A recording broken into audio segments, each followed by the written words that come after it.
They did not throw me out of the wedding. They kept me there to crush me in front of the exact people they needed to impress. As my mother raised her glass, my father smirked, and my sister proudly called me the family disgrace. Everyone assumed the public humiliation was over. Instead, I looked at my phone and sent one single word. Now, within seconds, the phones of every banker, sponsor, lawyer, and future in-law vibrated in perfect unison. My name is Alessandra Ryan. I am a forensic accountant who hunts down hidden assets and corporate fraud for a living. But tonight, I was nothing more than a designated target in a high-society blood sport. The coastal breeze of Harbor Point, South Carolina, carried the heavy scent of expensive gardenias and thick ocean salt through the open terrace doors of the Harbor Crest Yacht Club. My sister Celeste was getting married, and the venue was a veritable fortress of old Southern wealth and ruthless new ambition. The guest list read like a registry of the state political and financial elite. Entire rows of tables were dedicated entirely to town council members, influential real estate developers, and heavy-hitting corporate sponsors who had flown in from out of state just to be seen. Waiters in crisp white jackets circulated flawlessly with heavy silver trays of vintage champagne, while a hired string quartet played a sophisticated symphony in the background. The sheer volume of money and influence in the room was suffocating. It was designed to be exactly that. They placed me at a small auxiliary table right next to the swinging kitchen doors. Every single time a waiter rushed past, I felt the aggressive draft of the kitchen heat and smelled the roasted meats being prepped for the main course. It was an incredibly calculated placement on their part. I was seated just far enough from the grand stage to look like an obligatory afterthought, but positioned perfectly within the direct sightlines of the head tables and the primary VIP sections. They wanted everyone to see me. They needed a captive audience to witness my reactions. Across the sea of imported crystal and draped silk, I watched my father Graham Ryan working the room with the frightening precision of a seasoned politician. His smile was polished bright, and his handshakes were impossibly firm. He moved gracefully from table to table, playing the benevolent and wildly successful patriarch to absolute perfection. A few feet away, my mother, Denise Ryan, held court with a tight circle of wealthy dowagers and potential massive investors for my father's next big real estate project. Her voice carried clearly over the clinking glasses as she placed a perfectly manicured hand over her heart in a sickening display of practiced vulnerability. I watched her lips move and heard her repeating the exact same rehearsed lines to anyone who would listen. She kept telling them how our family had overcome a very difficult and dark chapter. She painted a vivid, compelling picture of resilience and grace, while subtly directing pitying downward glances toward my tiny table next to the service entrance. She was setting the stage for the slaughter. The crystal chandeliers dimmed slowly, and a heavy expectant hush fell over the grand ballroom. The string quartet faded out into total silence. Celeste took the stage in a massive, breathtaking cloud of imported white silk and intricate lace. She gripped the silver microphone with both hands, gazing out at the affluent crowd with a look of pure, innocent adoration. Her voice dripped with a sugary sweetness that immediately made my stomach turn. She welcomed the prestigious guests and spoke eloquently about the sanctity of marriage, the beauty of finding your soulmate, and the deep importance of unshakable loyalty. But then she paused, taking a deep theatrical breath that echoed through the sound system. She declared that tonight was not just about the beautiful union of two souls. She said it was about profound healing for the Ryan family. Right on cue, the massive projection screen behind her hummed to life. I fully expected to see the usual embarrassing childhood montages or overproduced romantic engagement photos of the happy, wealthy couple. Instead, my own face glared back at the room in 10-foot-high resolution. It was a grainy, candid photo from my college days, looking exhausted and completely overwhelmed by the world. The text overlaid directly across my image in a bold, elegant wedding font read, "Liability." The slide shifted with a sharp, audible clicking sound. Another photo appeared showing me walking away from our childhood home many years ago, carrying a single worn suitcase in the rain. The text over that specific image read, "Runaway." Then came a rapid, chaotic montage of old local newspaper clippings and vague redacted financial reports with the words, "The Scandal We Survived," flashing in bright crimson letters across the entire immense screen. Finally, the massive screen froze on a giant portrait of me with the words, "The Family Disgrace," stamped directly over my eyes. A collective gasp rippled violently through the ballroom, followed almost instantly by a bizarre wave of scattered, hesitant chuckles. The old money crowd nervously laughed into their linen napkins, assuming this was some sort of edgy high society roast. Extremely rich families always had bizarre and cruel ways of proving how untouchable they were to their peers. They genuinely thought it was a dark inside joke designed to show how relaxed and confident they were about past rumors. I knew the terrifying truth. It was a meticulously planned public execution. My mother Denise stood near the edge of the stage, pressing a delicate lace handkerchief to the corner of her eye. She feigned deep maternal heartbreak flawlessly, while the corners of her mouth twitched upward in a sickeningly victorious smile that only I could truly recognize. My father stepped up onto the stage beside Celeste, taking a freshly poured glass of champagne from a passing waiter. He raised the crystal flute high into the air, demanding total absolute silence from the murmuring crowd. His voice echoed powerfully through the high vaulted ceilings of the luxury club.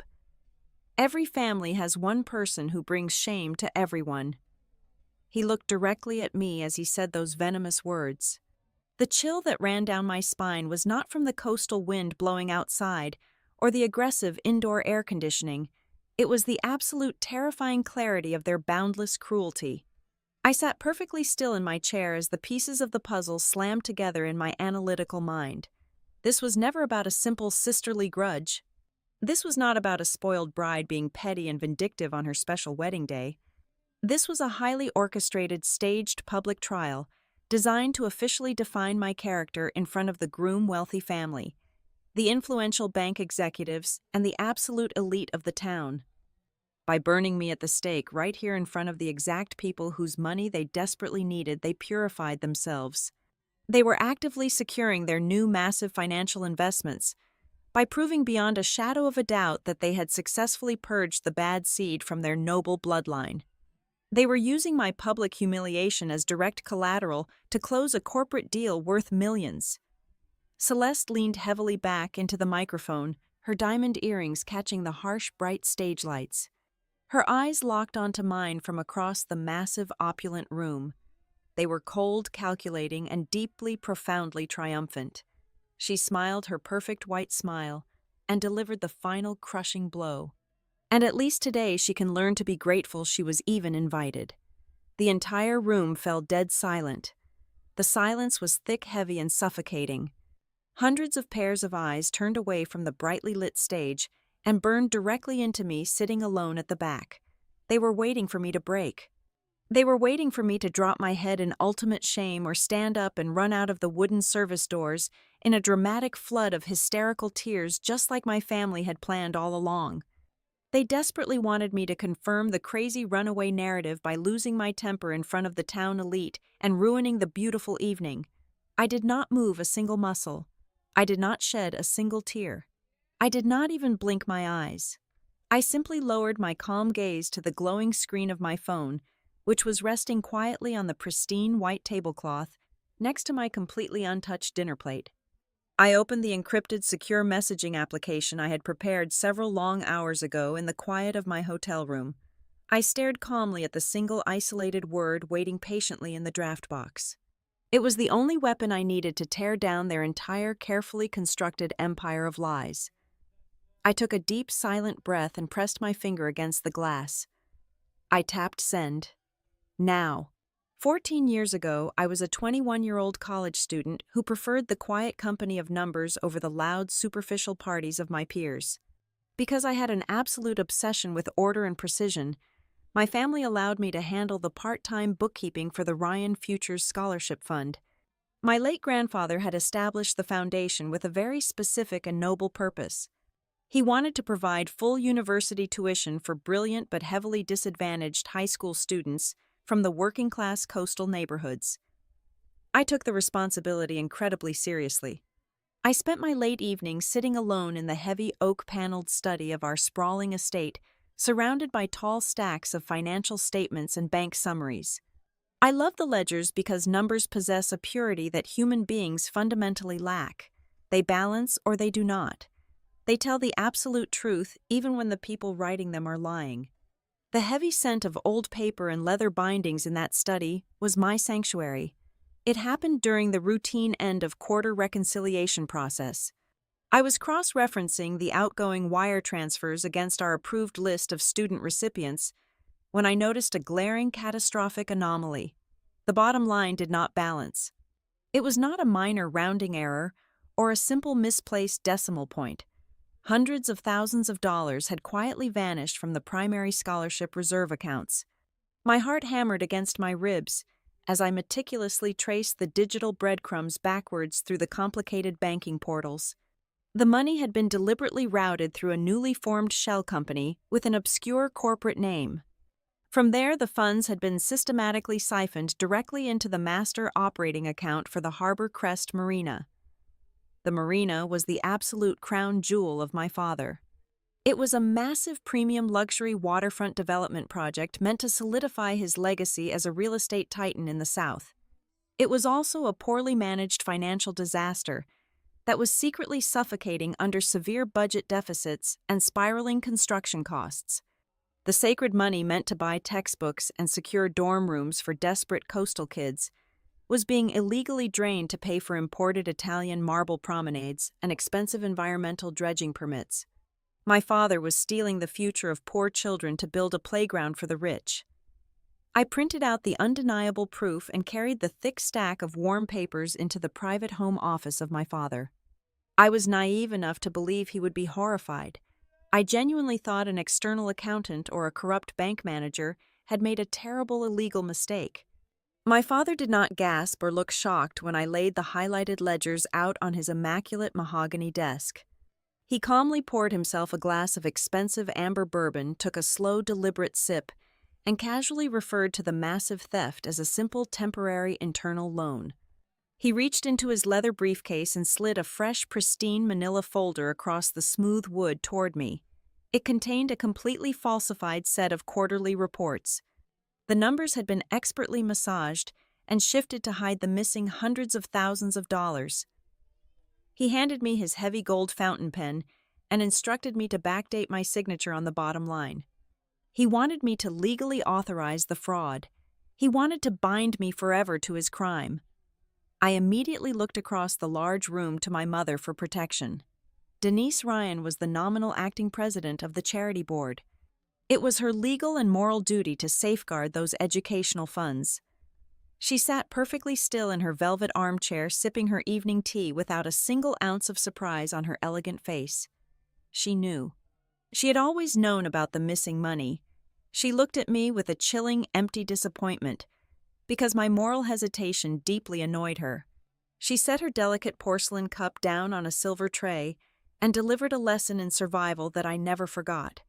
She told me that in families with a legacy and a powerful name, simple loyalty matters significantly more than the trivial abstract concepts of right or wrong. Then Celeste entered the room to complete the emotional ambush. My sister was the golden child of the town, even back then, with her perfect blonde hair and her practiced vulnerable smile. She did not yell or threaten me like a normal person would. She burst into genuine theatrical tears. She threw her arms around my shoulders and sobbed heavily into my shirt. She weaponized my own conscience and empathy against me. She begged me to just sign the fake documents so we could keep the family together through the upcoming winter gala season. She painted a terrifying picture of total social ruin and bankruptcy if the marina project failed.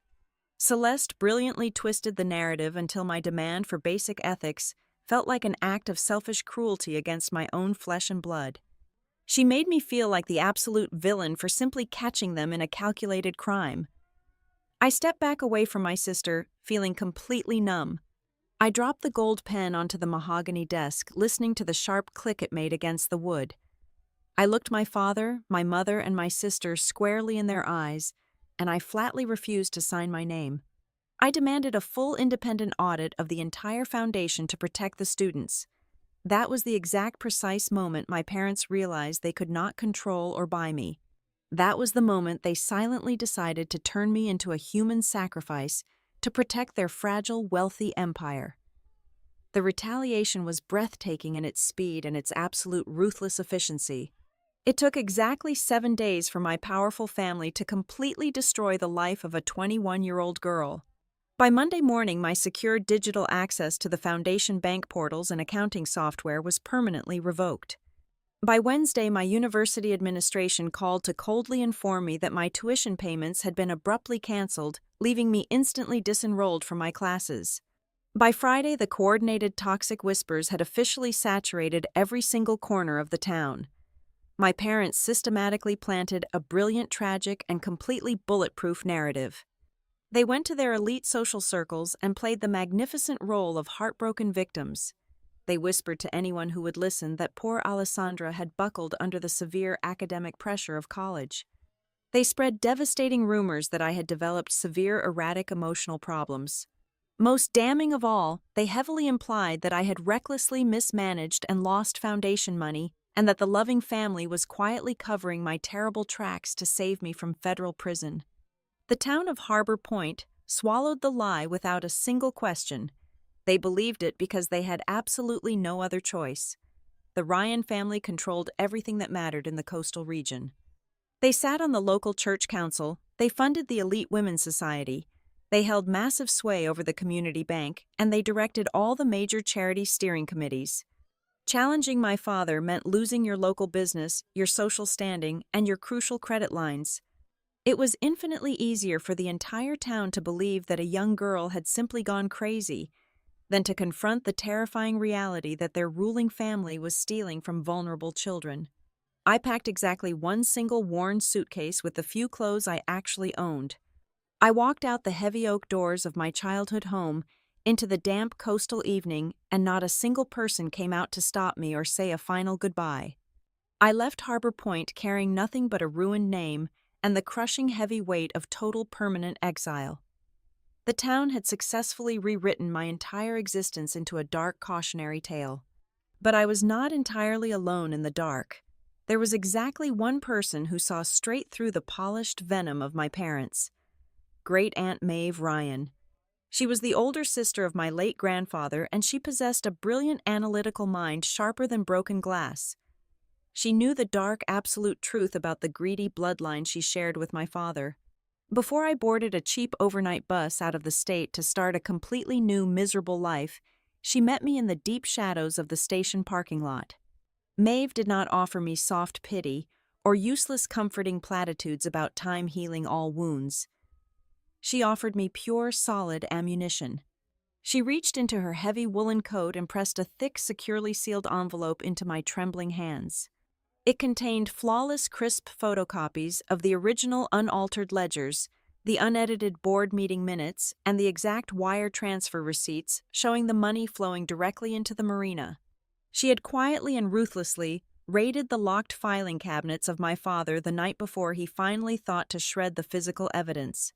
She looked at me with fierce, burning pride in her ancient eyes and told me to keep the papers safe until I was strong enough to use them. She was the only reason I survived the cold, bitter years that followed. The first few years after I left my childhood home were built entirely out of cheap instant coffee and the harsh fluorescent glare of the graveyard shift. I found a low-paying job at a rundown motel situated just outside the city limits of Atlanta, Georgia. From 11 o'clock at night until 7 o'clock in the morning, I stood firmly behind a scratched plexiglass counter, checking in exhausted truck drivers, stranded travelers, and people who always paid for their cheap rooms with crumpled cash. The pay was barely enough to keep the electricity turned on in my tiny apartment, but the deep, heavy quiet of those early morning hours gave me something far more valuable than a high salary ever could. It gave me uninterrupted time. While the rest of the busy world slept comfortably, I sat under the buzzing lobby lights and devoured incredibly dense textbooks on tax law, corporate finance, and investigative methodology. I enrolled in a local community college during the day. My daily schedule was a deeply punishing cycle of sleeping for maybe 4 or 5 hours attending crowded lectures and then heading straight back to the dreary motel desk to start all over again. My apartment was a tiny, depressing shoebox located on the second floor of a crumbling brick building next to a noisy highway. It was so incredibly cramped that my small particle board dining table had to serve multiple purposes simultaneously. It was my permanent study desk, my primary kitchen counter, and my makeshift filing cabinet all in one. I lived on cheap instant noodles and pure stubborn willpower. Growing up, my wealthy parents had always envisioned a grand, prestigious career for me. They deeply wanted me to become a high-profile architect or a ruthless corporate lawyer. They wanted a beautiful daughter with a shiny, impressive title they could casually brag about during their elite country club dinners. I chose a completely different path entirely. I chose forensic accounting. The reason behind my choice was profoundly simple and born from deep betrayal. When people open their mouths, they frequently lie. They twist narratives to protect their fragile public image. They cry fake tears and manipulate the bare truth until it becomes entirely unrecognizable to anyone watching. Numbers, however, do not possess the capacity for deception. If you know exactly where to look and how to trace the hidden paths, the math will always tell you the brutal, honest story. I desperately wanted to learn how to drag the ugly truth out into the light, even when powerful, desperate people spent millions of dollars trying to bury it in the dark. I started my new professional life at the very bottom of the corporate ladder. After finally earning my degree, I landed an entry-level position at Rook & Vale Integrity Group, which was a fiercely independent corporate investigations firm, securely based in downtown Atlanta. My early days were spent isolated in small, windowless rooms, staring at massive, complicated spreadsheets, trying to find tiny, deliberate discrepancies in routine vendor invoices. I was absolutely relentless in my daily work. I treated every single missing dollar as a deep personal insult that needed to be aggressively rectified. I quickly moved from catching sloppy expense account fraud to completely dismantling complex international webs of corporate deceit. I became the absolute best associate on the entire floor at tracing laundered money through offshore shell companies, fake charitable foundations, and entirely fabricated payroll records. I studied tirelessly and officially earned my certified public accountant license. Shortly after that, I passed the grueling comprehensive exams to become a certified fraud examiner. At Rook & Vale, absolutely no one cared about my prestigious last name or where I came from. They did not care if my father regularly played golf with influential state senators or if my mother hosted lavish charity galas for the coastal elite. They only cared that I could ruthlessly rip apart a fraudulent balance sheet significantly faster than anyone else in the entire building. I systematically built a formidable, untouchable reputation entirely on my own merit and relentless hard work. During all those long, exhausting years of climbing the demanding corporate ladder, I maintained a massive, deliberate distance from Harbor Point. I never once drove back down to the humid coast. I never sent a polite holiday card to my family. I never once attempted to contact my old childhood friends to desperately set the record straight about the missing money. I adamantly refused to beg for their understanding because I had finally understood the fundamental toxic nature of that specific town. They did not actually want the ugly truth. They loved the glossy, comfortable, pristine image of my wealthy, powerful family far more than they cared about basic justice. Returning home to fiercely fight a vicious rumor would only validate their toxic power over my life. I chose total, absolute silence as my permanent armor.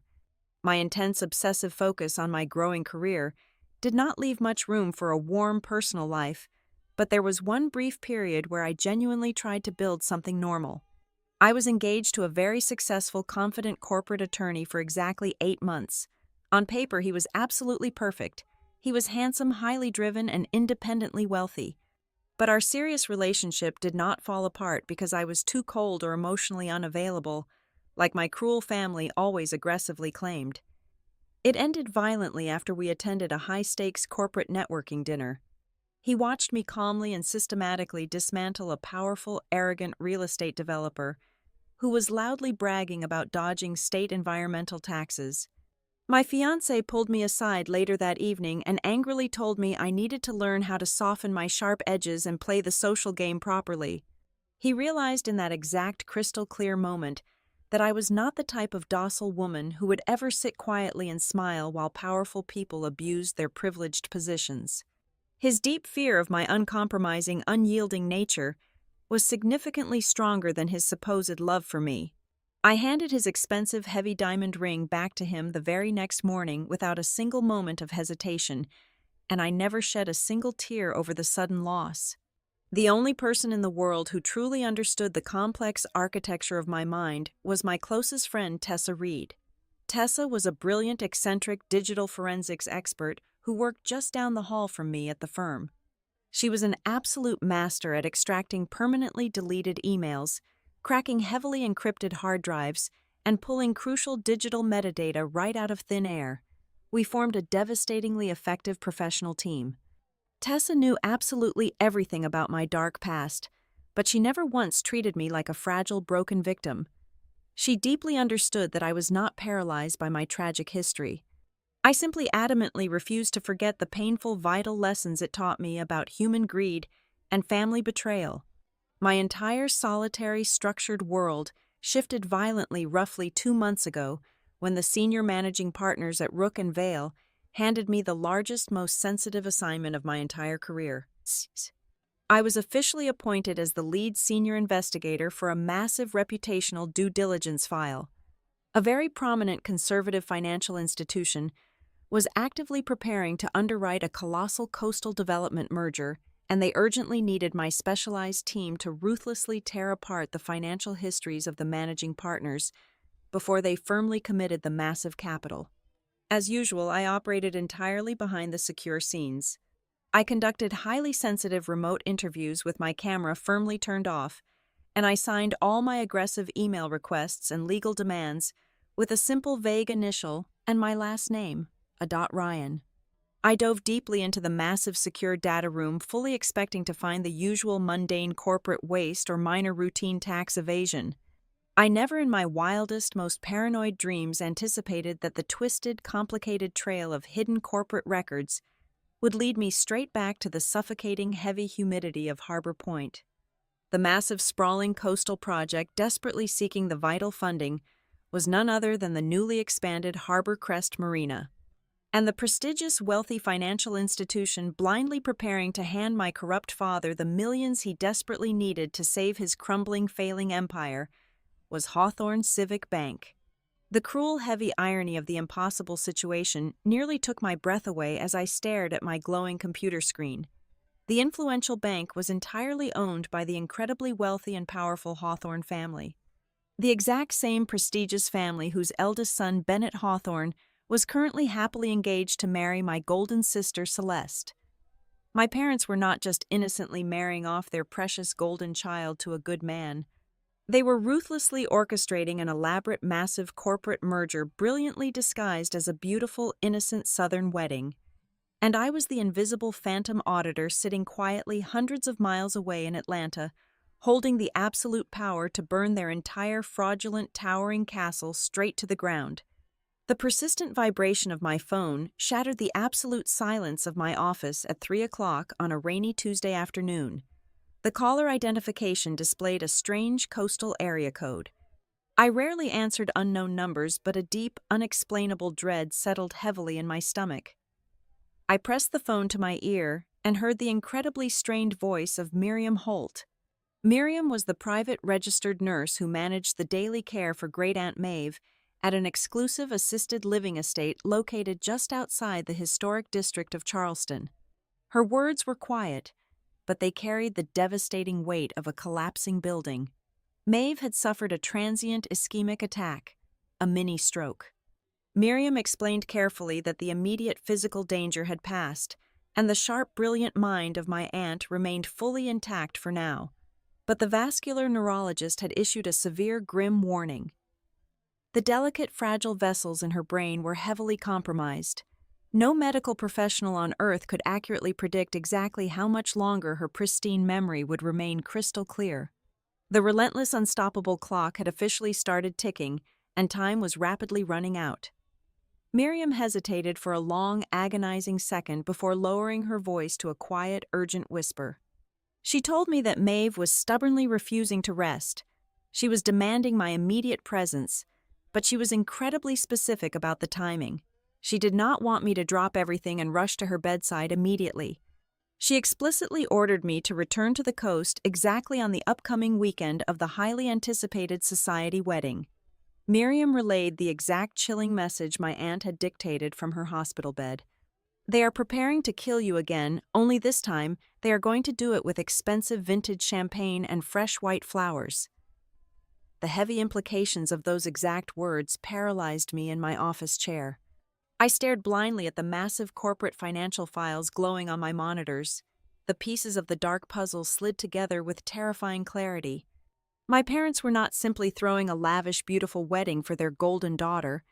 They were desperately constructing a flawless theatrical illusion to secure the massive financial lifeline they needed from the groom-wealthy family.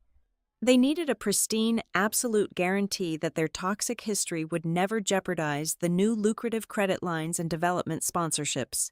They needed to publicly parade me around the yacht club to demonstrate that the old embarrassing family problem was completely under their firm control. They did not want to quietly reconcile with their estranged daughter. They wanted to drag me back into the light simply to prove to the bank executives that the dog had finally been broken and properly leashed. I packed a single black travel bag and drove straight through the dark, stormy night toward the low country of South Carolina. I arrived at the sprawling, manicured grounds of the Charleston Care Facility just as the early morning fog began to lift off the coastal marshes. The pristine hallways smelled overwhelmingly of strong clinical bleach, masked poorly by artificial lavender. It was the distinct sterile scent of waiting for the inevitable end. I found Maeve sitting in a heavy leather armchair by a large bay window overlooking the gray manicured gardens. She looked physically frail and incredibly small, wrapped in a thick wool shawl, but her dark eyes still burned with that familiar, terrifying intensity. She did not waste any precious energy on emotional greetings or tearful embraces. She simply pointed a thin, trembling finger toward a heavy, locked steel box resting quietly on the bottom shelf of her wooden bookcase. She handed me a small brass key. When I opened the heavy lid, the distinct dusty smell of old secrets filled the quiet, sunlit room. It was not just the single envelope she had given me in the dark bus station parking lot all those years ago. It was the complete, comprehensive archive of our family sins. I slowly lifted out the heavy original ledgers bound in thick, cracked leather. Beneath them lay the raw, unedited meeting minutes of the charitable foundation. But the most devastating items were the neatly stacked piles of formal rejection letters. They were the typed responses sent to dozens of desperate, brilliant high school students, casually informing them that the promised scholarship funds were unfortunately no longer available due to unforeseen budget constraints. Every single letter represented a completely altered, destroyed future. Every single letter was directly funded by the imported marble floors of my father-failing marina. Sitting quietly at the very bottom of the cold steel box was a small, outdated digital audio recording device. Maeve leaned forward in her chair, her breathing shallow, but her voice impossibly firm. She looked me directly in the eyes and systematically dismantled the last lingering illusions I had about the mechanics of my destruction.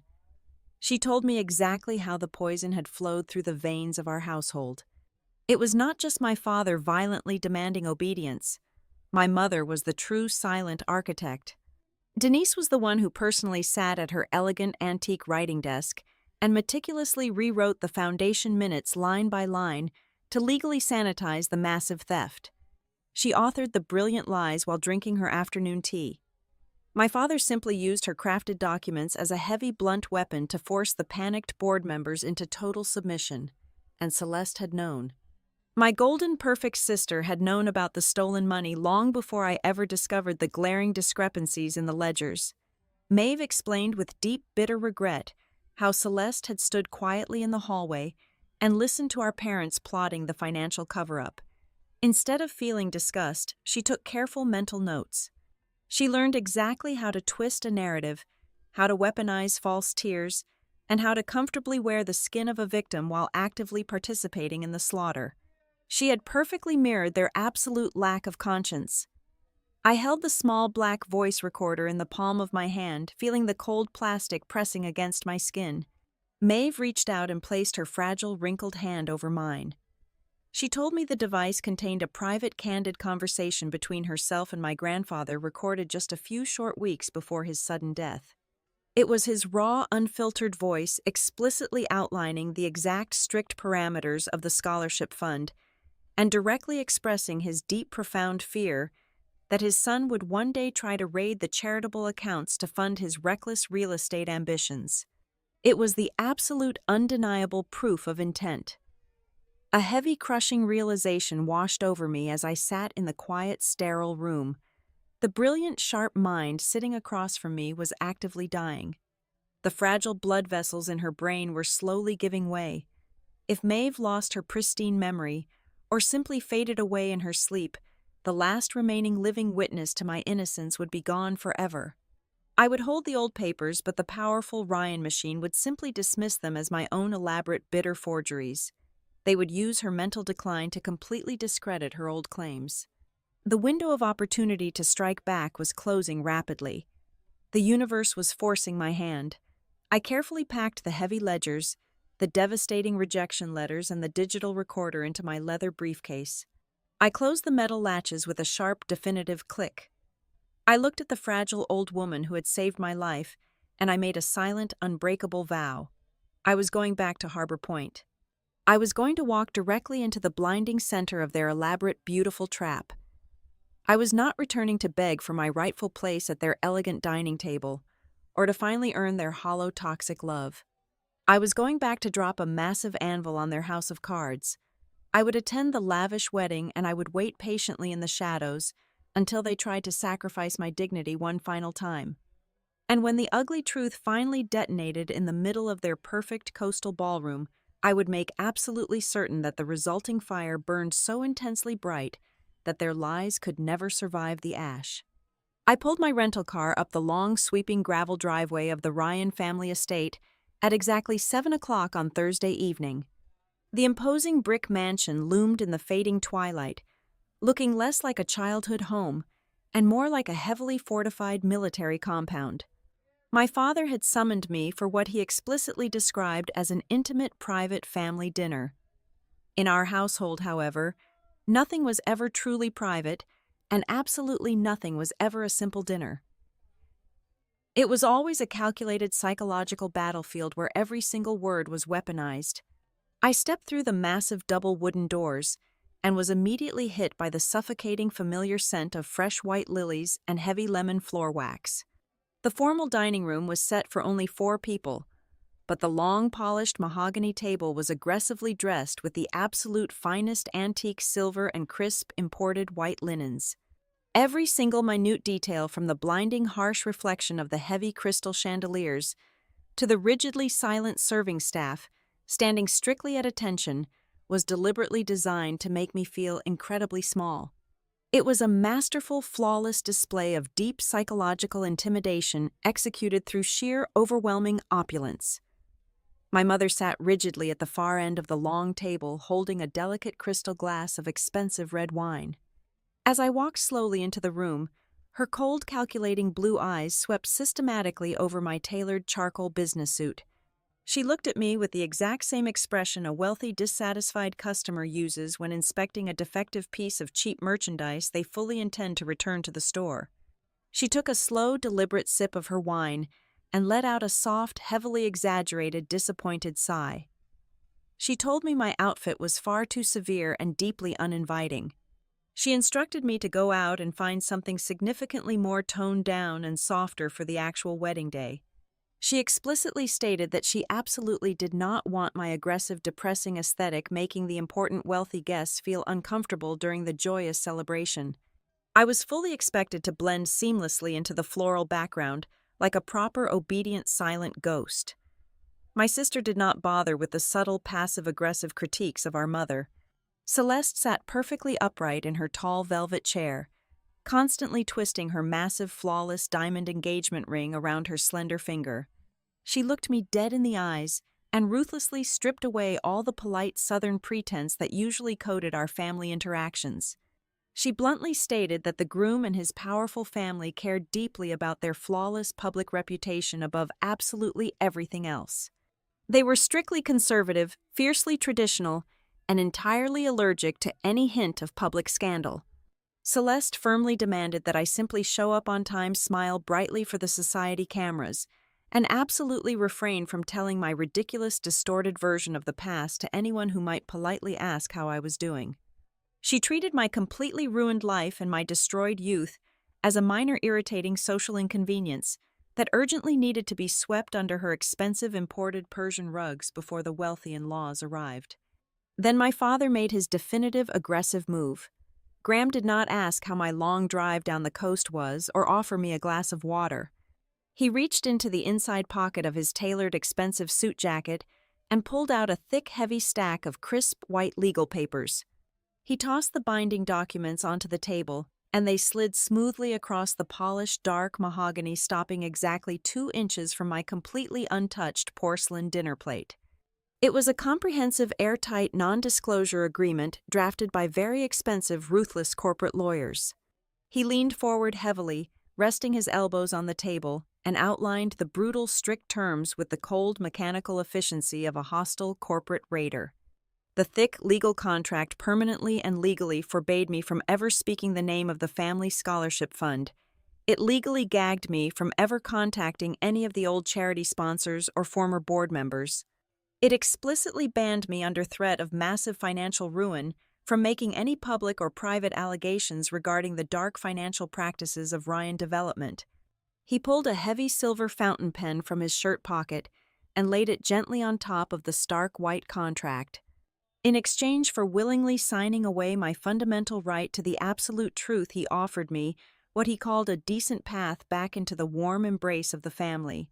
He genuinely, arrogantly believed that allowing me to simply sit at his table and breathe his conditioned air was a massive, luxurious prize worth selling my entire soul for. The air in the grand dining room grew incredibly thick and suffocatingly heavy. I looked down at the dense legal documents. Then I looked at the shiny silver pen. I did not reach my hand out for it. I did not pick it up to sign the thick stack of demanding papers. More importantly, I did not react emotionally at all. I did not yell about the sheer horrific audacity of his cruel demand. I did not cry about the profound, devastating lack of basic parental love. I simply sat there perfectly still, breathing evenly and letting the deafening, uncomfortable silence stretch out for 1 agonizing minute, then 2 full minutes. My absolute total lack of response deeply unsettled them. The entire toxic functioning ecosystem of my family relied heavily on predictable, dramatic emotional reactions. They fully expected me to either break down sobbing and beg for their toxic conditional forgiveness, or erupt in a fiery, rebellious, screaming rage that they could easily write off and dismiss as proof of my supposed mental instability. By giving them absolutely nothing, I completely stripped them of their power and their control. My mother shifted very uncomfortably in her velvet chair, breaking her perfect posture. My father clenched his jaw so tightly, I could clearly see the muscle ticking violently in his cheek. They could not figure out if I had come back to completely surrender, if I was quietly planning a massive riot, or if I was merely sitting there as a cold, detached clinical observer studying their panic. While the incredibly tense silence choked the large room, my eyes drifted slowly past my father's shoulder to a secondary antique side table positioned carefully near the grand bay windows. Resting innocently next to a polished silver coffee service was a thick, glossy corporate presentation folder. The distinct navy blue and bright gold logo stamped proudly on the front cover caught the soft ambient light of the room. It was the exact recognizable corporate crest of Hawthorne Civic Bank. It was the absolute same identical logo I had been staring at on my highly encrypted computer monitors back in my office in Atlanta for the past 2 long, demanding months. My father abruptly noticed my focused gaze and quickly moved his thick arm to casually block my view. But the catastrophic damage was already permanently done. To hurriedly fill the deeply uncomfortable silence, he began to speak in vague, arrogant riddles. He boasted softly but proudly about how the upcoming weekend was going to firmly secure the entire wealthy legacy of the Ryan family for the next 50 years. He mentioned casually, almost as an afterthought, that immediately following the beautiful, emotional wedding toasts, there would be a very special secondary announcement for the elite guests. A joyous, exciting declaration of a massive new financial partnership that would permanently merge our family real estate interests with the heavy, endless financial backing of the family of the groom. The final hidden piece of the dark, complex puzzle snapped violently into place inside my analytical mind. The lavish wedding reception was never just a simple reception. It was a fully disguised, elaborate corporate press conference. They were going to actively use the warm, emotional glow of the marriage to publicly lock the massive commercial loan with the bank. They were completely bypassing standard, rigorous financial due diligence by brilliantly wrapping the toxic, doomed business deal in the sacred, untouchable bonds of a new family union. The terrible dinner concluded in a suffocating, frigid silence. I stood up from the heavy table without ever eating a single bite of the expensive catered food. As I turned my back toward the heavy double doors, Celeste offered one final cruel parting shot to my spine. She offered a cold, practiced half-smile and stated softly that if I simply behaved myself and followed their strict rules, the entire powerful town might actually look at me like a normal human being for the very first time, instead of treating me like a permanent, ugly stain on their perfect society. I walked out into the cool, heavy, humid night air without turning back to look at them. I climbed into the driver's seat of my rental car and locked the heavy metal doors. The quiet, dark isolation of the vehicle felt like a protective steel vault. I did not start the engine immediately. Instead, I pulled my mobile phone from my jacket pocket and opened a secure, encrypted messaging thread connecting me directly to my trusted technical colleague, Tessa, and my fierce personal lawyer, Julian Hart. My hands did not shake even a fraction of an inch as I typed out the brutal reality of the situation. I did not use any capital letters or any punctuation that could convey unnecessary panic or emotion. I sent them one single perfectly clear sentence. They are using the wedding as a stage to lock the deal and bury the truth forever.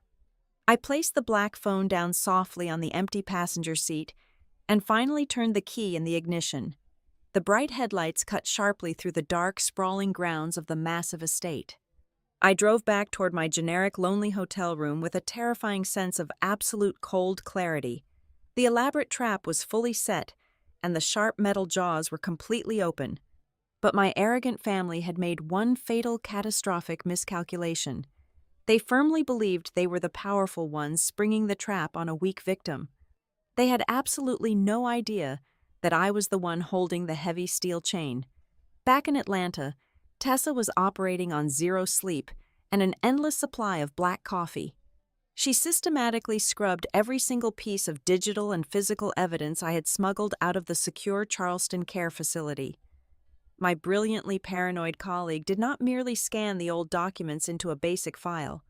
She drilled deep down into the raw, hidden metadata of the recovered emails, the cryptographic digital signatures, and the precise routing numbers of the offshore wire transfers. Tessa verified the exact minute and hour timestamps on the altered board meeting minutes, proving without a shadow of a doubt that my mother had fabricated the forged documents several weeks after the charity money had already completely vanished. She constructed an impenetrable digital fortress around our gathered evidence, ensuring that absolutely no high-priced corporate defense lawyer could ever successfully claim the files were manipulated, forged, or tampered with in any capacity. While Tessa locked down the digital architecture, Julian Hart was quietly preparing the heavy legal artillery from his private office. My attorney had meticulously drafted an aggressive emergency injunction designed to immediately freeze the specific coastal land parcels that my father was currently illegally using as collateral for his massive new bank loans. Julian also compiled an incredibly comprehensive notification packet addressed directly to the Charity Oversight Division of the State Attorney General. We were not simply preparing to ruin a lavish social event. We were actively preparing to legally dismantle an ongoing complex criminal enterprise before it could claim any more innocent victims. For my part, I did not waste my precious time drafting a dramatic, emotional revenge speech to shout across a crowded room, "I am a professional forensic accountant, and my chosen weapon is the undeniable empirical truth." I sat alone in my sterile, dimly lit hotel room and constructed a beautifully clean, precise, and utterly devastating digital evidence package.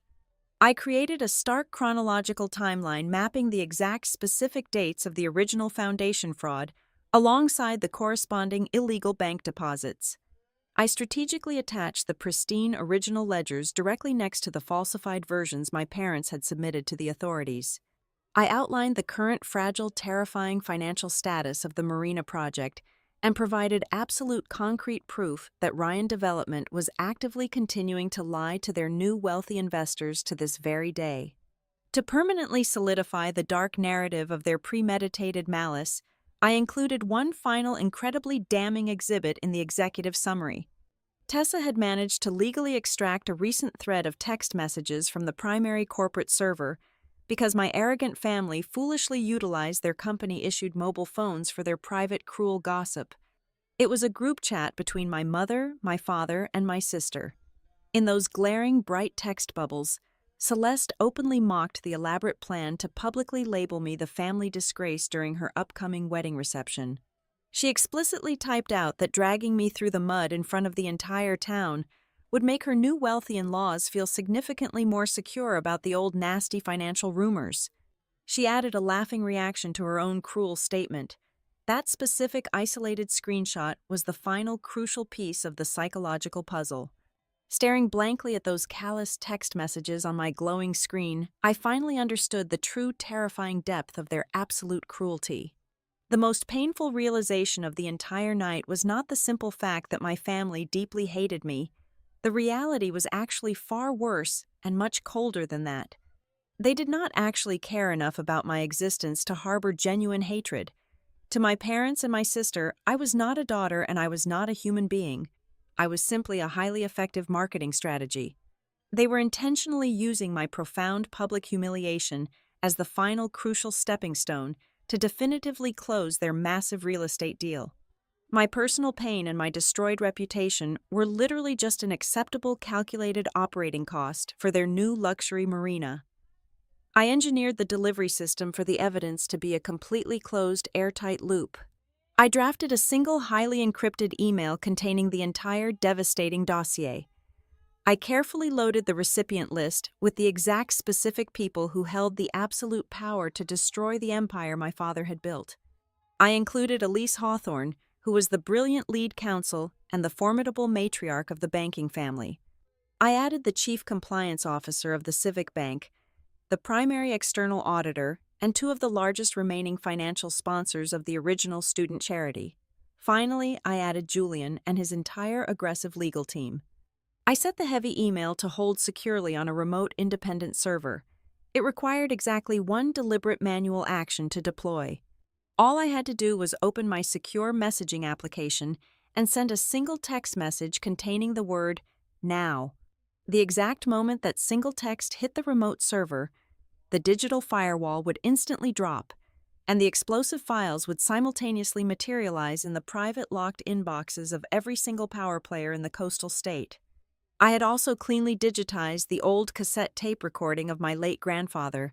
I sat in the quiet dark, listening to his scratchy, authoritative voice echoing softly from the small speakers of my laptop.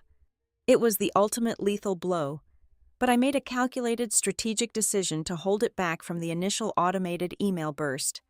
I wanted to keep one final heavy piece of undeniable ammunition strictly in reserve, just in case my desperate father attempted to violently deny the massive paper trail. I would only play the raw voice of the dead patriarch if they physically forced me into a corner where absolute total destruction was the only remaining way out of the room. As I finalized the lethal digital package and closed my laptop, I made a solemn, unbreakable promise to myself. I walked over to the tall mirror, stood staring at my exhausted reflection in the dark hotel window, and established a firm, absolute moral boundary. I was absolutely not going to walk into that beautiful yacht club and detonate this massive bomb purely out of bitter spite or unresolved childhood resentment. I was not the villain in this tragic story, and I absolutely refused to let their toxic poison turn me into one. I decided right then and there with total clarity that I would remain completely silent if they simply let me sit quietly in my assigned chair. If they allowed the lavish wedding to just be a normal, boring wedding, I would keep my fingers safely off the trigger. I would quietly hand the comprehensive evidence over to the state financial authorities on Monday morning, and let the slow grinding wheels of justice turn without causing a massive theatrical public spectacle.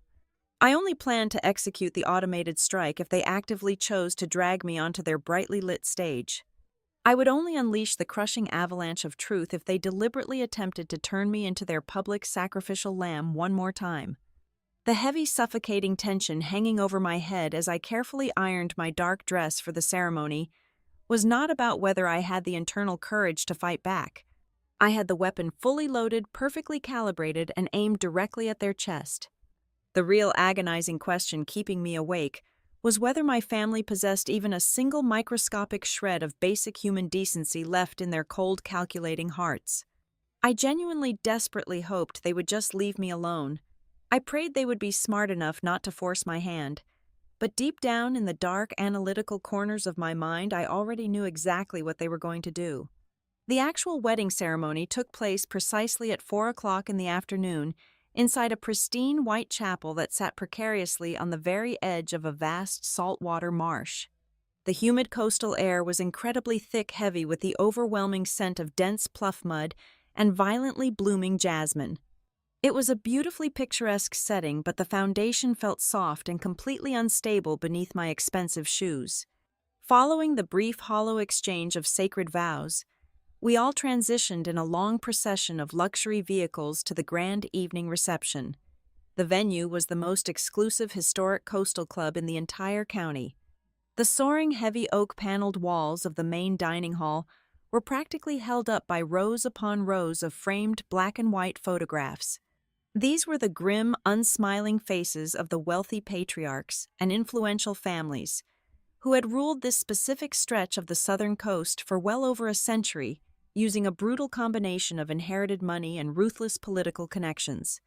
I categorically refused to wear the soft, pale pink pastel dress my mother had aggressively demanded I purchase.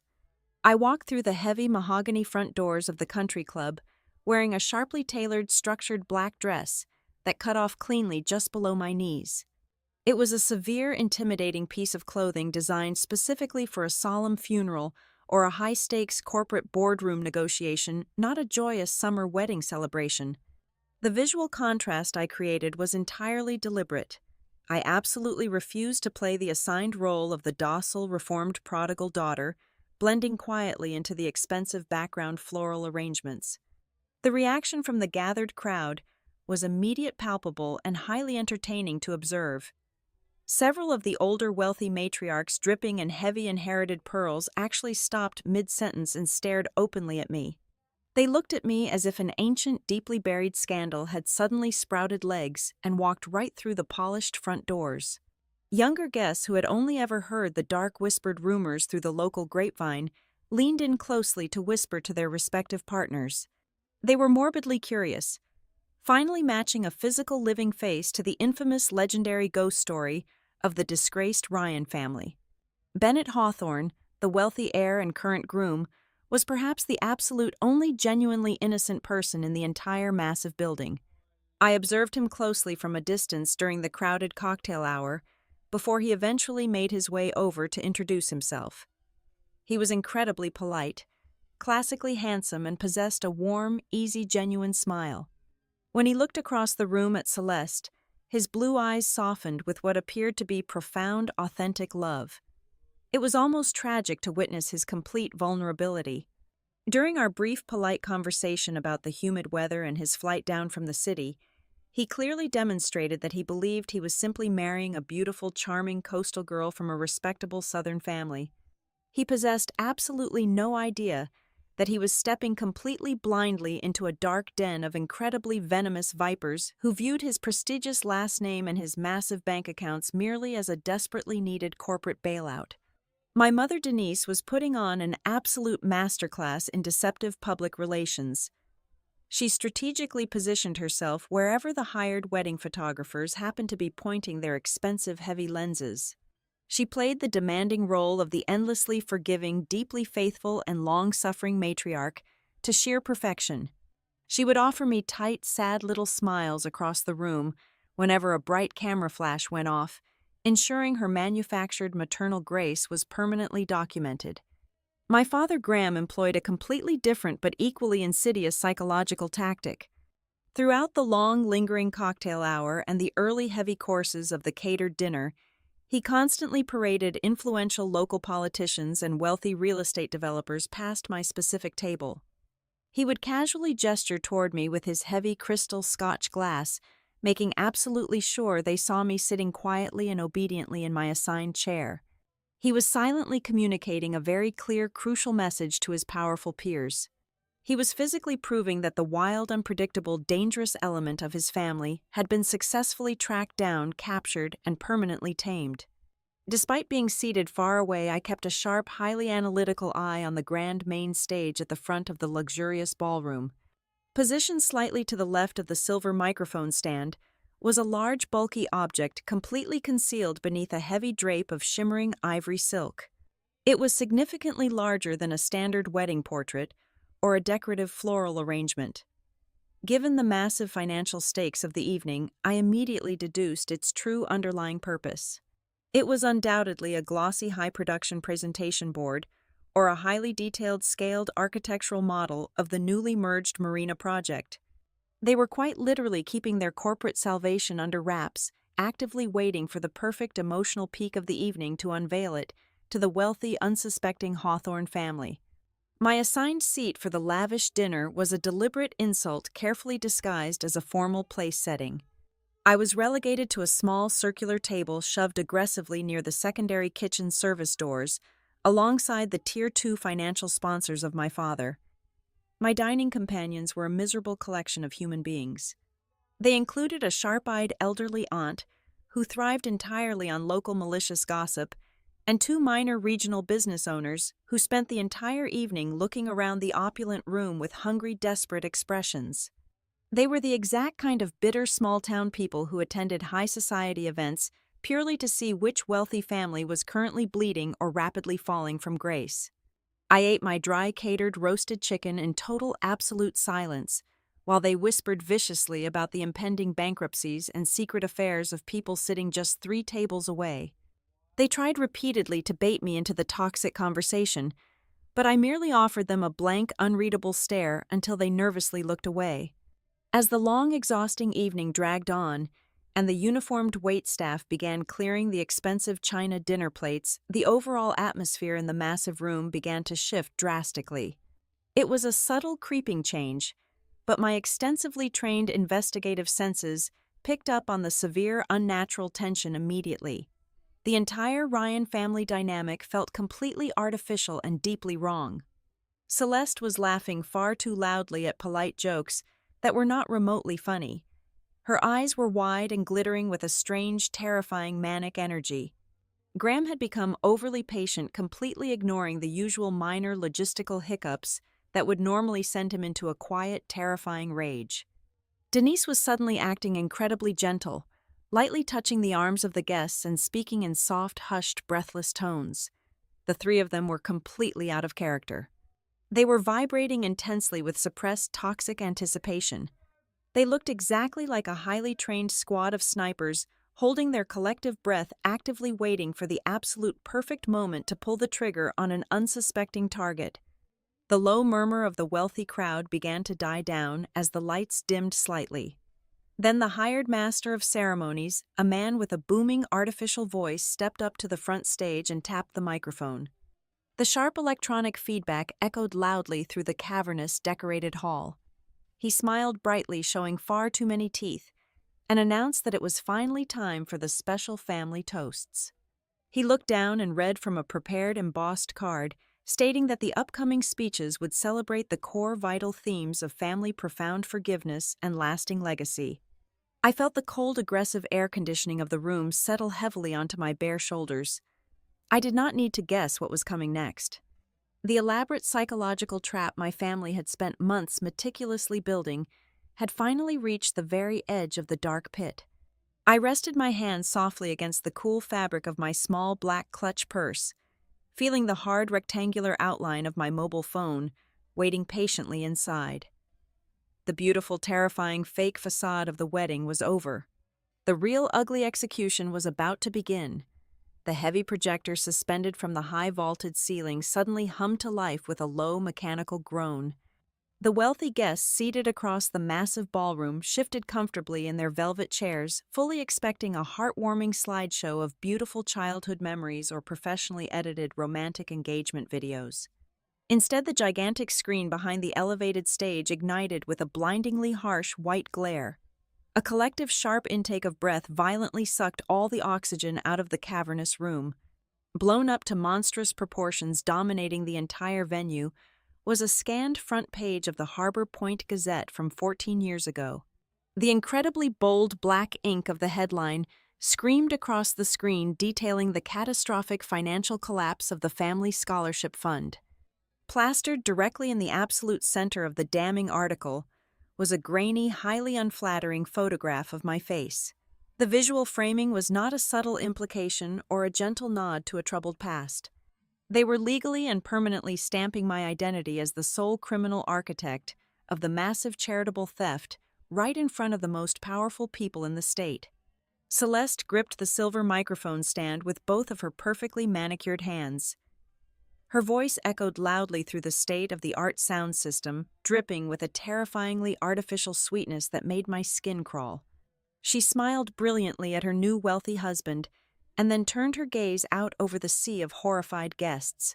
She spoke softly, claiming that true profound grace means actively choosing mercy, even for the specific individual who has brought the absolute most devastating shame upon your own bloodline.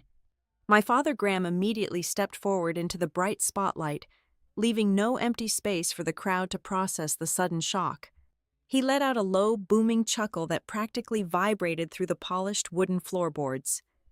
He casually grabbed the heavy microphone from my sister. He intentionally slowed his cadence, dragging out every single syllable to ensure the influential bankers seated in the very back row heard every letter clearly. He confidently stated that, unfortunately, some children are simply born with a dark nature destined to drag a noble, respected family name straight through the absolute deepest mud. My mother Denise glided perfectly into her designated cue like a seasoned stage actress who had rehearsed the scene for decades. She placed a delicate, trembling hand lightly over her collarbone, projecting an immaculate image of deep-wounded maternity. Her voice cut through the silent room, as sharp and clean as a surgical scalpel. She sighed heavily into the microphone, adding that despite the profound, endless agony I had caused their pristine reputation, they were actively choosing to forgive me tonight because extending unmerited grace to the broken is simply what good, respectable families are obligated to do. I sat completely paralyzed at my small, isolated table by the swinging kitchen doors, carefully observing the brutal psychological fallout. Several local business owners sitting near me chuckled nervously into their crystal wine glasses, desperate to align themselves with the powerful hosts. A few older conservative guests awkwardly averted their eyes, staring intently at their empty dessert plates, completely unable to stomach the sheer naked cruelty of the public spectacle. But I was not wasting my precious attention on the irrelevant minor players in this drama. My eyes were locked entirely on the main head table located directly in front of the grand stage. Elise Hawthorne, the deeply intimidating matriarch of the massive banking empire, was absolutely not smiling, and she was definitely not laughing. Her sharp, highly intelligent eyes darted methodically from the massive glowing article on the screen directly to the arrogant face of my father. She sat perfectly rigid like an apex predator observing a bizarre tribal ritual. She was clearly waiting for the Ryan family to prove their ultimate worth. She needed visual concrete proof that the dangerous, unpredictable element of their history had been completely crushed and swept away before she signed away millions of dollars in corporate loans. Celeste took the heavy microphone back for her grand theatrical finale. She lifted her chin proudly, looking directly over the heads of hundreds of people straight into my eyes at the very back of the room. She offered a sickeningly triumphant smile that did not reach her cold eyes. She declared loudly, her voice ringing with absolute finality, that I had always been the absolute family disgrace, but she was incredibly glad that at least today I had finally learned my proper submissive place. The air in the ballroom went completely dead. Every single person waited for the explosion. They expected a massive dramatic reaction, I did not jump violently out of my chair. I did not scream angry obscenities across the crowded hall. I did not pick up my heavy water glass and hurl it desperately at the towering projector screen. I remained perfectly seated with my spine completely straight. My breathing was completely even and heavily controlled. I calmly reached down and picked up my mobile phone from my lap. The screen illuminated my calm face with a soft, cool glow. I opened the secure encrypted messaging application. I rested my thumb lightly over the single draft I had prepared many hours ago in total isolation. I stared at the one isolated word waiting patiently in the text box. I pressed send. Now, the digital delivery mechanism my colleague Tessa built was absolutely flawless. It took exactly 3 seconds for the invisible digital shockwave to cross the country and hit the ballroom. The catastrophic shift did not happen all at once with a loud bang. It started as a low, synchronized, mechanical buzzing sound echoing distinctly from the very front of the room. A phone vibrated violently against the heavy wooden head table. Then another device buzzed sharply. Then 3 more chimed in rapid, violent succession, cutting straight through the thick, suffocating silence of the wedding reception. At the primary table reserved for the most crucial wealthy guests, Elise Hawthorne looked down at her glowing screen. Her husband reached hastily into his tailored tuxedo jacket, pulling out his suddenly active device. 2 chairs over the lead corporate attorney representing the Civic Bank frowned deeply as his secure emergency email alert chimed loudly, overriding the silent mode on his phone. Directly next to him, the senior external auditor responsible for vetting the Marina merger pulled out his large tablet with a look of deep professional confusion. In the very first row of the general seating, 2 of the most prominent original charity sponsors checked their incoming notifications simultaneously. The scattered nervous laughter echoing from the back of the massive rooms died a sudden, violently abrupt death. The oppressive, suffocating silence that immediately followed was not caused by anything I had done physically. Absolutely nobody in the room was looking at me anymore. Hundreds of pairs of eyes were staring in absolute shock and rising horror directly at the front table. They watched as the healthy pink flush rapidly drained straight out of the face of Elise Hawthorne, right in front of the entire terrified room. As the powerful banking matriarch opened the massive digital dossier, her eyes scanned the first executive summary paragraph. The pristine, polished mask of Southern high society completely vanished from her features. It was instantly replaced by a look of sheer, unadulterated financial terror. Her husband leaned over to read the glowing screen over her shoulder, and his jaw physically dropped open in disbelief. The corporate lawyer sitting next to them quickly swiped through the attached forensic accounting timelines, and his face turned the dreadful pale color of wet cement. He immediately began tapping furiously on his own screen, frantically forwarding the heavy files to his legal team. The senior auditor did not even bother hiding his reaction. He audibly gasped as he opened the attached bank records that perfectly matched the exact routing numbers he had been blindly reviewing for the past 2 months. Up on the brightly lit stage, Celeste still held the microphone, her triumphant smile slowly freezing into a mask of sudden, deep confusion. She looked down at her new mother-in-law, fully expecting a warm nod of approval for handling the family scandal so gracefully. Instead, she watched as Elise Hawthorne slowly stood up from her chair. The heavy wooden legs of the antique chair scraped violently against the polished floorboards, echoing like a gunshot through the completely silent room. The matriarch did not look up at the massive screen showing the old fake newspaper article. She did not look at Celeste in her beautiful, expensive white dress. She locked her furious, blazing eyes directly onto my father. The entire beautifully orchestrated fake reality of the Ryan family was currently disintegrating into digital ash right inside the pockets of the exact people they needed to impress the most. The bomb had officially detonated, and there was absolutely nowhere left for them to hide. Elise Hawthorne did not wait for the confusion to settle. Her husband had just reached into the breast pocket of his tuxedo to retrieve the folded parchment containing his prepared toast, which was meant to officially announce the massive corporate partnership. Elise placed a firm hand over his wrist, stopping him completely. She stood up to her full height. She did not require a microphone to command the massive room. Her voice was sharp and perfectly modulated, carrying the unmistakable authority of a woman who controlled billions of dollars. She looked directly at my father and asked a single devastating question loudly enough for the entire front section to hear.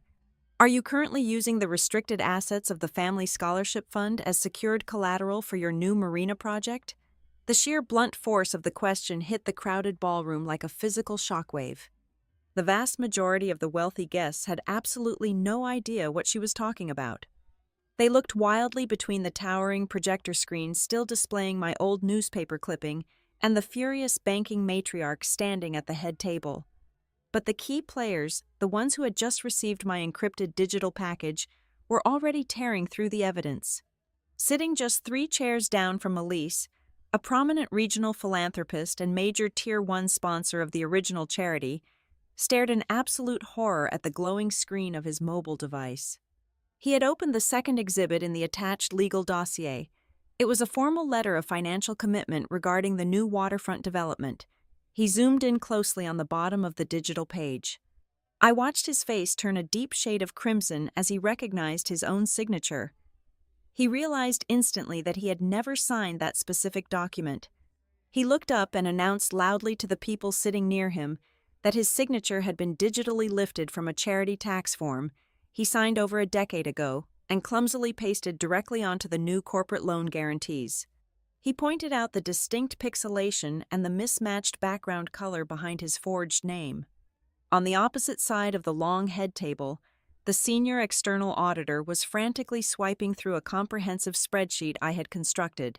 He flipped directly to the consolidated cash flow analysis page. His eyes widened as he traced the undeniable movement of funds. He saw the exact routing sequences showing massive capital transfers flowing directly from the non-profit accounts straight into the primary holding company controlled exclusively by my father. It was the exact same highly suspicious financial anomaly he had flagged internally many years ago before my father had aggressively threatened his accounting firm and forced him into permanent silence. The auditor dropped his digital tablet onto the linen tablecloth, letting out a heavy breath of profound vindictive realization. Up on the brightly lit stage, Celeste realized with terrifying speed that the carefully constructed narrative was violently breaking apart. The devastating silence from the bank executives meant the deal was dying right in front of her eyes. She instantly abandoned the elegant, triumphant posture and defaulted to the only defense mechanism she had ever truly mastered. She began to cry. Real heavy tears spilled over her perfectly applied makeup. She gripped the silver microphone tightly and her voice trembled with perfectly calibrated heartbreak. She pointed a shaking finger toward the back of the room and sobbed into the sound system, claiming that I was completely insane.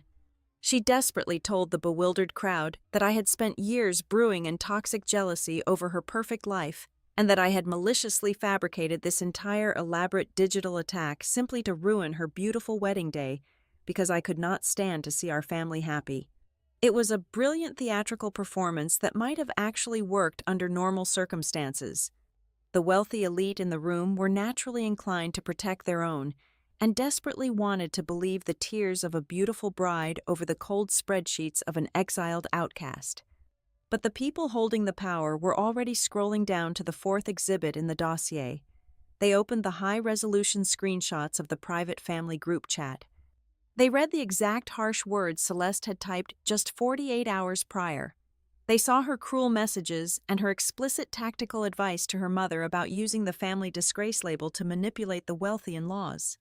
The raw, unfiltered malice in those text messages provided a deeply sickening contrast to the weeping, vulnerable woman currently standing on the stage. Bennett Hawthorne turned his body completely away from the cheering crowd and faced his new bride. The look of blind, adoring love that had softened his features all evening was entirely gone. It was replaced by the cold, calculating scrutiny of a man who realized he was legally bound to a stranger. He stepped close to her, ignoring the microphone, and asked her in a voice devoid of any warmth exactly how much of this she knew about. Celeste panicked, the flawless southern charm shattered. She looked at the furious faces of her new in-laws, then back to her husband. She stammered out a messy, chaotic response, claiming she only knew a little bit about the old accounting mistakes, but that it was mostly our parents who handled the messy financial details. It was a fatal catastrophic error. By attempting to deflect the primary blame onto our parents, she inadvertently admitted that the core allegations were entirely true. That pathetic half-confession was the exact moment Bennett understood that the horrific situation was actually significantly worse than the digital documents implied. Sensing the total imminent collapse of his empire, my father resorted to the only tactic he had left: pure aggressive intimidation. Graham stepped firmly in front of Celeste, physically shielding her from the glaring eyes of the bank executives. He projected his deep, booming voice across the cavernous room, pointing a heavy, accusing finger directly at my small table near the kitchen doors. He roared that I had illegally distributed completely fabricated financial records and forged digital communications. He promised loudly and aggressively that he was going to deploy his entire legal team first thing on Monday morning. He swore to the silent crowd that he would personally sue me for every single penny I would ever earn and ensure I spent the rest of my miserable life locked away in a federal prison for corporate defamation and criminal extortion. That was the precise moment I finally stood up. I did not rush toward the brightly lit stage. I did not attempt to wrestle the microphone away from his tight grip. I did not raise my voice to match his frantic screaming volume. I simply stood straight up right at my miserable assigned table in the very back of the room. I smoothed the front of my tailored black dress, and I spoke. I projected my voice clearly and cleanly, carrying the practiced authoritative cadence of a senior lead investigator, presenting undeniable facts to a corporate board. I started with the exact timeline. I recited the specific month and year the original foundation was established. I detailed the precise day the first illegal wire transfer was initiated, listing the exact amount of $350,000. I named the obscure shell company my father had created to wash the stolen funds. I stated the exact date my mother sat at her elegant desk and manually altered the foundational meeting minutes to cover the massive deficit. I listed the specific banking sequence numbers and the exact routing codes that connected the stolen student charity money directly to the concrete foundation of the new marina. I did not inject a single ounce of anger, bitterness, or sorrow into my delivery. I stripped away all the messy emotional history of our broken family and presented them with pure, cold forensic math. As I calmly recited the undeniable financial facts, the heavy, aggressive bluster of my father completely evaporated into the humid air. The entire ballroom slowly realized they were not listening to the hysterical ranting of a jealous, estranged sister. They were listening to a meticulous, highly trained auditor reading a lethal, airtight criminal indictment. The psychological atmosphere of the Grand Country Club fractured completely. The room violently split into two distinct silent factions. Roughly half of the wealthy guests sat completely frozen in their velvet chairs, paralyzed by the sheer unprecedented magnitude of the public exposure. They were profoundly uncomfortable, realizing they were actively witnessing the total brutal dismantling of a legacy family right in the middle of a catered dinner service. The other half of the room, the ruthless competitors and the quiet rivals of my father, sat back and watched with dark, silent fascination. They were waiting with bated breath to see if the legendary Graham Ryan possessed one final miraculous trick to spin his way out of the collapsing inferno, or if they were finally going to watch his massive corrupt empire burn straight to the ground. My father took a heavy step toward the center of the stage, aggressively reaching out to snatch the microphone back from my frozen sister. He drew in a massive breath of air, preparing to unleash a terrifying roar of denials and legal threats that had successfully bullied this town into submission for over a decade. But before the first syllable of his manufactured outrage could even leave his throat, the screen of my mobile phone lit up with a brilliant white glow in the palm of my hand. It was a highly secure encrypted message from my attorney, Julian Hart. The text was incredibly brief, but it carried the absolute destructive force of a localized earthquake. The emergency injunction had been officially stamped and filed with the state court. The disputed land parcels and the foundational assets tied directly to the Harbor Crest Marina were now temporarily frozen by federal mandate. Furthermore, the State Charity Oversight Committee had officially received the entire digital dossier. The legal trap was completely sprung, and the heavy steel jaws were locked tight. I did not wait for my father to begin his loud, desperate performance. I stepped away from my isolated table at the back of the room and began walking slowly and deliberately down the wide center aisle of the grand ballroom.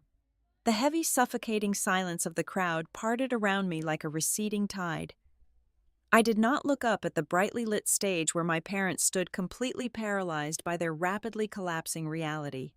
I kept my eyes locked entirely on Elise Hawthorne, who was still standing rigidly at the main head table. When I reached her, I calmly opened my small black leather clutch and retrieved the final devastating piece of physical evidence. I placed a thick, heavily sealed manila envelope directly onto the pristine white linen tablecloth right next to her untouched crystal water glass. I spoke in a low, calm voice, ensuring only the influential bank executive seated at the table could hear my exact words. I told her the envelope contained a fully notarized sworn affidavit from Maeve Ryan explicitly confirming the original timeline of the massive financial theft. I also informed her that tucked inside the thick folder was a pristine digital audio file containing the raw, unedited voice of my late grandfather. The recording unequivocally proved that the charitable scholarship fund was strictly restricted and absolutely never legally authorized to be utilized as a desperate revolving credit line for the failing corporate entities of my father. I looked the powerful banking matriarch dead in the eyes and firmly stated that I had personally refused to legalize the massive fraud 14 years ago, and I was absolutely not going to sit quietly and watch them use her prestigious family to fund another decade of devastating lies. Elise Hawthorne did not even bother opening the heavy envelope. She had seen more than enough digital proof on her glowing screen to recognize a catastrophic corporate liability when it was staring her right in the face. She turned her sharp, piercing gaze away from me and looked directly up at the stage. She did not yell, and she did not make a theatrical public scene. She simply raised her voice just enough to carry over the silent, terrified crowd. She coldly announced that effective immediately, Hawthorne Civic Bank was completely canceling all preliminary funding and officially withdrawing from any further financial negotiations regarding the Ryan Development Marina project, pending a massive comprehensive federal investigation. She then turned to her husband and flatly stated that their family would absolutely not be participating in any joint corporate announcements tonight or ever again. The sheer finality of her calm statement struck the stage like a physical blow. Up until that exact moment, Celeste had been clinging to the desperate, delusional hope that she could simply cry her way out of the massive disaster. She turned frantically toward Bennett, desperately reaching her hands out to her new husband. She begged him to listen to her, claiming they could fix everything and start fresh. Bennett did not raise his voice to match her frantic sobbing. He did not hurl cruel insults or demand a dramatic public apology. He simply reached up to the lapel of his expensive tailored tuxedo jacket and quietly unpinned the small gold crest that symbolized the newly merged corporate partnership. He placed the heavy gold pin onto the edge of the stage, letting it drop with a soft metallic clink. He looked at my beautiful crying sister with an expression of profound empty pity, as if he were staring at a completely unfamiliar stranger on the street. Without uttering a single word, he turned his back on his weeping bride and walked straight out of the grand ballroom long before the band could even play their first traditional dance. The departure of the wealthy groom was the absolute breaking point for my father. Graham completely lost his mind. He lunged forward, gripping the edge of the podium, and began screaming wildly into the microphone. He shouted that the entire wealthy town owed him their absolute loyalty, and that I was nothing but a bitter, vindictive liar trying to tear down a beautiful family legacy out of pure spite. But the final lethal blow did not come from me or my digital files. It came directly from my mother. Panic is a deeply terrifying element, and Denise Ryan had absolutely no experience operating without total meticulous control. Seeing the wealthy Hawthorne family literally walking out the heavy wooden doors and watching her massive social empire crumbling into absolute dust, she rushed forward and grabbed the microphone from my father. She desperately tried to soothe the horrified crowd by downplaying the massive crimes. She frantically babbled into the sound system that people were completely overreacting. She cried out that she had only rewritten a few minor foundational meeting minutes just to protect the family from unnecessary public scrutiny during a difficult financial quarter. The entire cavernous room drew a sharp collective breath. In her desperate blind panic to minimize the massive damage, my mother had just accidentally broadcasted a full uncoerced verbal confession of corporate fraud and document forgery right into a hot microphone in front of hundreds of highly influential witnesses. She had single-handedly hammered the final heavy iron nail into the coffin of the exact lie they had meticulously maintained for 14 long years. The fallout was immediate and absolutely devastating. The wealthy elite guests who had just raised their expensive crystal glasses to toast the endless prosperity of the Ryan family only an hour ago began to stand up. There was absolutely no loud commotion, no angry shouting, and no dramatic arguing. They simply pushed their heavy velvet chairs back, gathered their expensive silk wraps, and began walking silently toward the exit. It was a mass exodus, executed in total absolute silence. That heavy freezing silence was significantly more painful and far more punishing than any loud chorus of boos or hurled insults could ever be. They were treating my powerful parents exactly like a highly contagious terminal disease that they desperately needed to escape. Celeste stood completely alone in the absolute center of the grand stage, suffocating inside her massive imported white wedding dress. She had lost her wealthy, perfect husband. She had lost the massive, lucrative business debut, and she had completely lost total control of her pristine public narrative.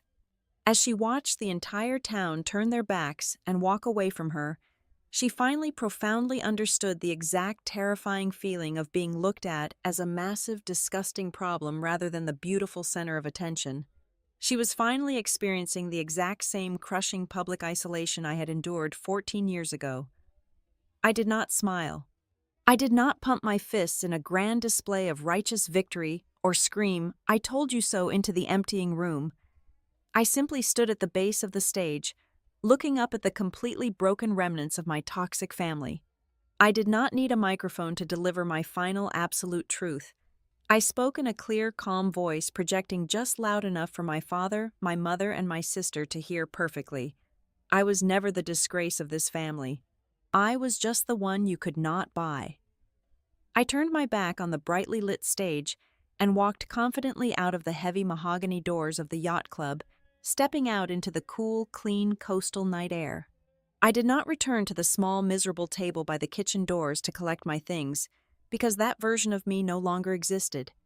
In the bright, hopeful weeks that followed that devastating night, I focused entirely on the future. I sat down with my brilliant Aunt Maeve and my fierce legal team, and we successfully restructured the charitable scholarship fund from the ground up. We implemented massive, impenetrable corporate safeguards and immediately began tracking down the original list of brilliant, disadvantaged students who had unfairly lost their educational opportunities to my father. We made absolutely sure the money finally reached the hands it was originally intended for. As for my parents and Celeste, I completely closed the heavy door on our toxic history. The harsh, blinding light of the federal investigations and the massive banking lawsuits eventually stripped away their sprawling estate, their luxury vehicles, and their precious, suffocating social standing. I made it absolutely clear that my personal door would only ever crack open again if they demonstrated genuine, profound accountability. I demanded absolute truth. I was completely done with the fake theatrical tears, the exhausting manipulative acting, and the endless cycle of beautiful poisonous lies. They had finally paid the ultimate heavy price for their absolute arrogance, and I was finally entirely free to build a brilliant, authentic life entirely on my own terms. Thank you so much for listening to my story today, and I would love to know where you are tuning in from, so please leave a comment below, sharing your city or country, and your thoughts on how everything unfolded. Please make sure to subscribe to the Lily Revenge Stories channel like this video, and support us even more by hitting the hype button so that the story in this video can be heard by many more people around the world.